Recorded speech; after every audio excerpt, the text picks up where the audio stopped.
Die storie van Van Venter, deel 1, die tragedie in die bos. Sandra Rooibok het 'n oproep gekry van die dood van Van Venter.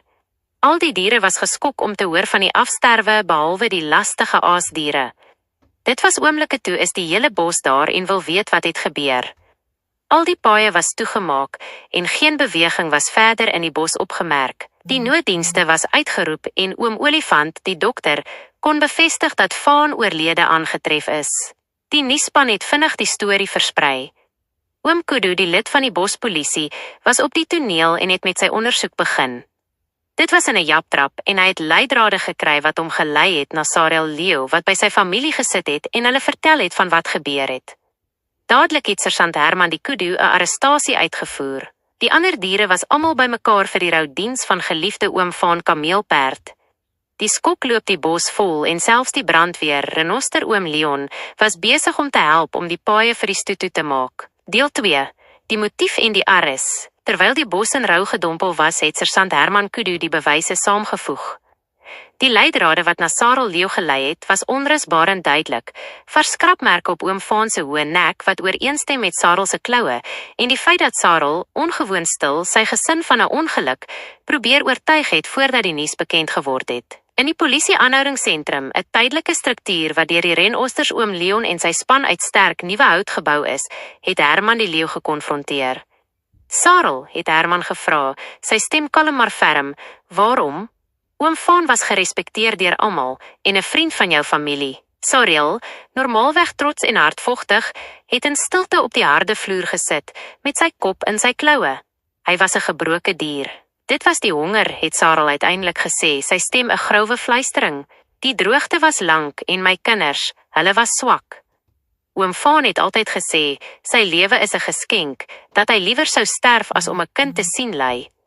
Ek het hom op die pad gesien, alleen, en die versoeking was te groot. Ek het gehoop om dit as 'n ongeluk te laat lyk. Sergeant Herman het gesug. Hy het geweet van die hongersnood in die bos, maar dit was geen verskoning vir moord nie. Die reëls was duidelik. Sarel, jy sal verhoor word deur die bosraad, het Herman gesê. Maar weet dit, oom Van se laaste wens dat die kos beskikbaar moet wees vir die wat dit nodig het, sal ons nie vergeet nie. In die nag het die meerkatte Minkie se familie wakker gelê. Hulle het skuldig gevoel omdat hulle gesien het hoe Sarel Leeu oom Van aanval, maar te bang was om onmiddellik te praat. Hulle het geweet die waarheid moes uitkom, ongeag die prys. Deel 3. Die Bosraad verhoor. Die verhoor het die volgende oggend begin. Die plek was die groot akkerboom, die oudste en mees gerespekteerde vergaderplek in die hele bos. Die bosraad het op die verhewe wortels van die akkerboom gesit. Hulle was vrou Sekoe, die hoofregter, bekend vir haar kalmte en absolute onpartydigheid. Oupa Bobbejaan, die bewaarder van die ou wette. Dominee Arend E, wat toesig gehou het oor die geregtigheid van die besluite. Al die diere wat die hof kon bywoon was daar, hul oë vol afwagting en hartseer. Sarel Leeu is in die middel gebring, bewaak deur 2 sterk buffels. Die aanklaer was inspekteur Jakkals, slinks en skerp. Edelagbare lede van die raad, het inspekteur Jakkals begin. Ons is hier om reg te laat geskied vir die moord op 'n geliefde burger, oom Van Venter, die kameelperd. Die bewyse is oorweldigend. Die wondpatrone, die getuienis van Sergeant Herman Kudu en die verdagte se eie bekentenis. Hy het Sergeant Herman Kudu geroep om te getuig. Herman het die leidrade, die bloedspore en Sarel se bekentenis oor die hongersnood rustig en in detail verduidelik. Toe was dit die beurt van die getuie.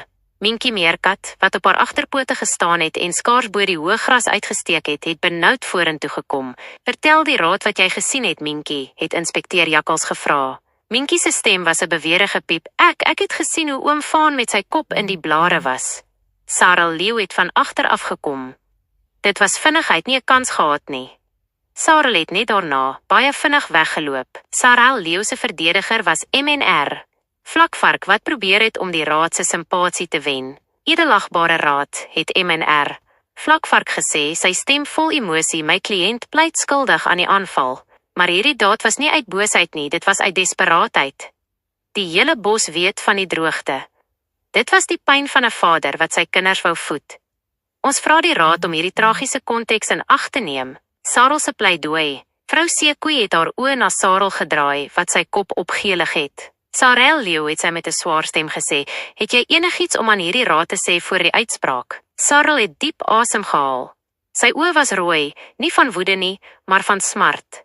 Hy het na die skare gekyk, na die geskokte gesig van Sandra Rooibok en na die brandweerman oom Leon wat sy arms gevou het. Edelagbare lede van die raad, en almal wat vandag hier by mekaar is, het Sarel begin, sy stem hees.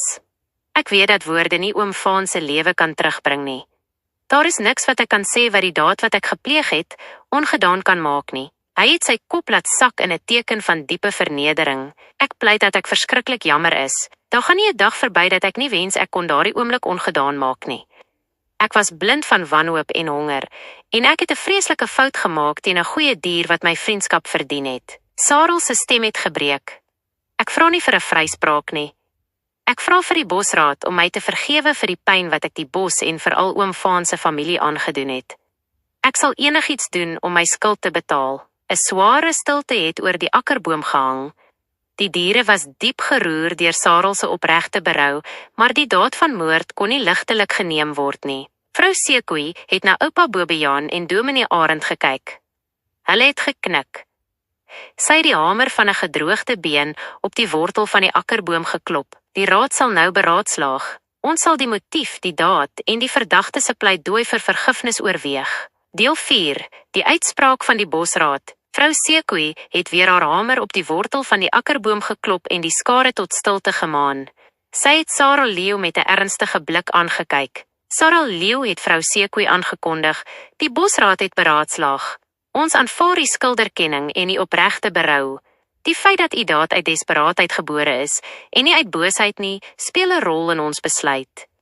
Die dood van oom Vaan is 'n tragedie wat nie ongestraf kan bly nie, maar ons wil genesing bring, nie net wraak nie. Sy het pauseer om die gewig van die besluit te laat insink. Ons is egter ook bewus van oom Vaan se eie wens dat die in nood gehelp moet word. Daarom het die raad besluit op 'n vonnis wat diens en verantwoording behels. Vrou Sekoe het die vonnis duidelik uitgespreek. Vir 'n tydperk van 2 jaar sal Sarel Leeu gevonnis word tot gemeenskapsdiens vir die bosgemeenskap. Hierdie diens sal u vernedering en nuttigheid verseker, en u sal die waardigheid van alle lede, oud en jonk, leer respekteer. U moet die huis van elke vlakvarkgesin in die bos deeglik uitvee en skoonmaak. U moet elke week die skoene van die hele 1000-poot bevolking was en afdroog. Hierdie werk sal onder die direkte toesig van Sersant Herman Kudu en 'n aangestelde vlakvarkkontroleur wees. Versuim om die diens te voltooi sal onmiddellik lei tot 'n swaarder vonnis. Sarel Leeu het sy kop geknik, verlig dat hy nie permanent verban sou word nie, maar dadelik die enorme taak besef wat op hom gewag het. 1000-poot skoene, dit sou 'n ewigheid neem. Die skare diere het die uitspraak met gemengde gevoelens ontvang.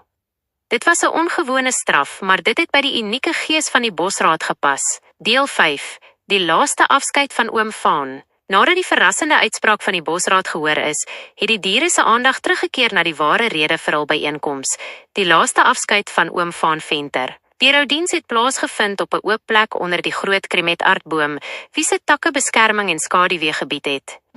Die reuse handgemaakte kiesie, waarskynlik gemaak deur oom Olifant se span, was lank en indrukwekkend, versier met sy gunsteling blare en akkerneute. Die hele gemeenskap was daar. Sandra Rooibok, wat die nuus die eerste keer gekry het, het langs Minkie Meerkat gesit, wat haar hand stilweg getroos het. Die lastige Roan Hyena het ongemaklik agter in die skare gestaan, vir een keer stil uit respek. Dominee Arend het van bo af 'n hartroerende lofrede gegee.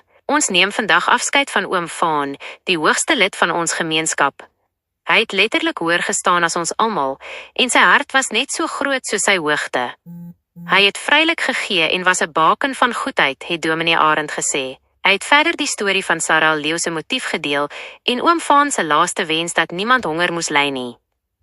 Hy het die diere gevra om nie net die tragedie te onthou nie, maar die les van deernis wat Vaan nagelaat het. Oom Olifant het toe vorentoe gekom. Hy het sy groot slurp in die lug gelig en 'n diep, rou trompetklank gegee. Die olifant groet vir 'n gevalle vriend. Dit het die diere diep geroer. Die brandweerman Renoster oom Leon het gehelp om die stoet te organiseer. Die voertuie en liggies het stadig deur die bos beweeg, 'n finale eerbetoon. Nadat oom Vaan se kus neergelaat is, het die diere bymekaar gekom, soos genoem na die verhoor, en mekaar getroos. Hulle het kos en water gedeel, wat deur die gemeenskap geskenk is, wat begin het om oom Vaan se wens oor die aanspreek van honger in die bos te verwesenlik. Deel 6. Genesing en die nuwe seisoen. Na die skok van oom Vaan se dood, die dramatiese verhoor en die onkonvensionele vonnisoplegging het die bos stadig begin genees. Die rou was nog daar, 'n stil fluistering onder die blare, maar 'n nuwe sin van doelgerigtheid het in die gemeenskap posgevat. Oom Vaan Venter se nalatenskap het sterker geword as sy tragedie. Omdat Sarah Leeu se motief die hongersnood was, het die diere besef hulle kan nie toelaat dat albure van wanhoop optree nie. Die Vaan Venter Fonds is gestig. Teens Rooibok, die nuusredakteur, het sy nuwe platform gebruik om bewusmaking te skep. Sandra Rooibok en Minkie Meerkat het vrywillig aangebied om die fonds te bestuur. Die graseters, rooibokke, kuddes en buffels, het oortollige blare en gras in 'n sentrale stoorplek begin bymekaar maak. Die versamelaars, ape en bobbejane, het vrugte en neute versamel en dit aan die fonds geskenk. Selfs Ruaniena en sy aasdiervriende, wat aanvanklik as lastig beskou is, het hulle nuttig gemaak. Hulle het die gemeenskap se afval weggeruim en sodoende die bos skoner en gesonder gehou. Die droogte het uiteindelik gebreek. Die reën het geval, sag eers, toe harder, en die aarde het die vog opgesuig. Nuwe groen lote het verskyn, 'n simbool van hoop. Die mees sigbare simbool van verandering was egter Sarah Leeu. Elke oggend vroeg, as die dou nog op die gras gelê het, kon 'n mens die leeu sien. Hy het sweet gedrup terwyl hy geduldig die talle vertrekke van die vlakvarkhuise gevee het, of in die rivier gesit het, besig met die eindelose taak om 1000-poot skoene te was. Hy het nie meer sy kop in skaamte weggesteek nie, hy het sy vonnis met nederigheid aanvaar.